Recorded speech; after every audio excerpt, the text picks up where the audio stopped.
Previously, we started on the pump house rebuild, which ended with us fixing a water leak that supplied water to our house. Since then, things haven't slowed down. Jason has been busy at work. We are getting ready for Christmas, preparing our livestock for colder weather, all while balancing family time. With winter approaching, more projects are underway. It seems we are always preparing for the next season, and winter is no different. We have a list a mile long of things that need to be done before spring.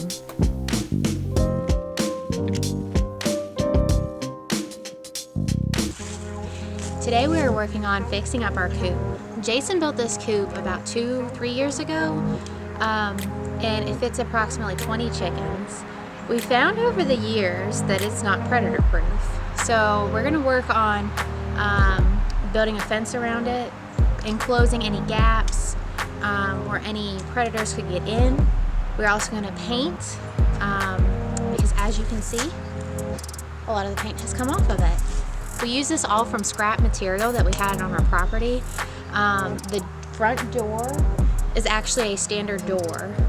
Jason cut it down to size to fit the coop. We used metal sheeting that we had on our property left over from other projects. So it's 100% all scrap material that we used for this project. So we're going to work on cleaning it up, fixing it up, and getting it cute again.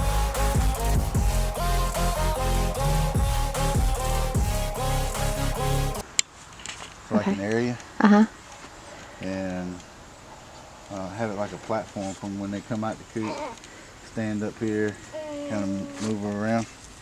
Well, and then that would also give them some dry area to stand whenever it rains. Yeah. Then they're not in the mud. Yeah. You gotta rework that back door.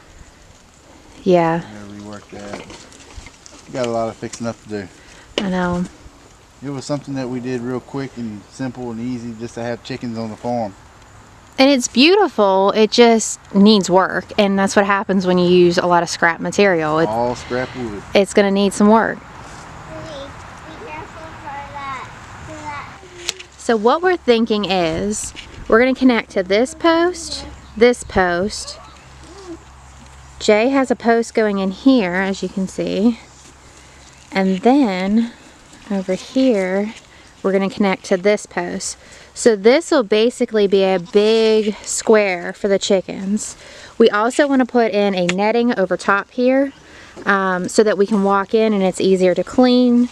And then in this back corner right about here is where we're going to put a smaller run that'll go around our whole garden, up and down here, so that they can eat bugs. And then they'll have more room to roam, basically. For now, we're thinking about making the run just go down this one side here. This would be a long stretch for the chickens, and then eventually we can add on to go across here, down this way, down here, cut a turn here, and then come back, so that they would have a big square to go around the whole garden.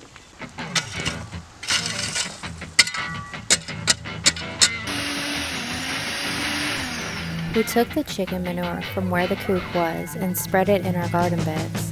This will allow the beds to absorb the manure all winter. Then in the spring, we will have great soil for our garden.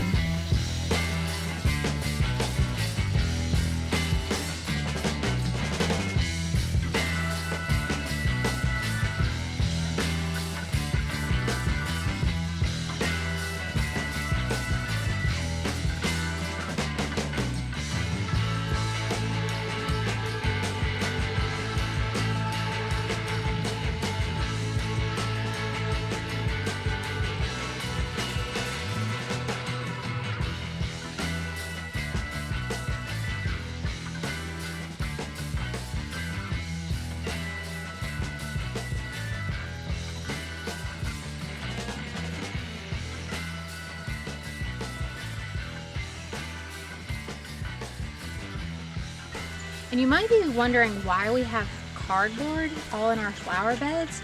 We're doing this to keep moisture in, protect the soil over the winter. It keeps the soil from drying out real bad. It keeps weeds from getting in. It also keeps the squirrels from digging and planting pecans in our flower beds.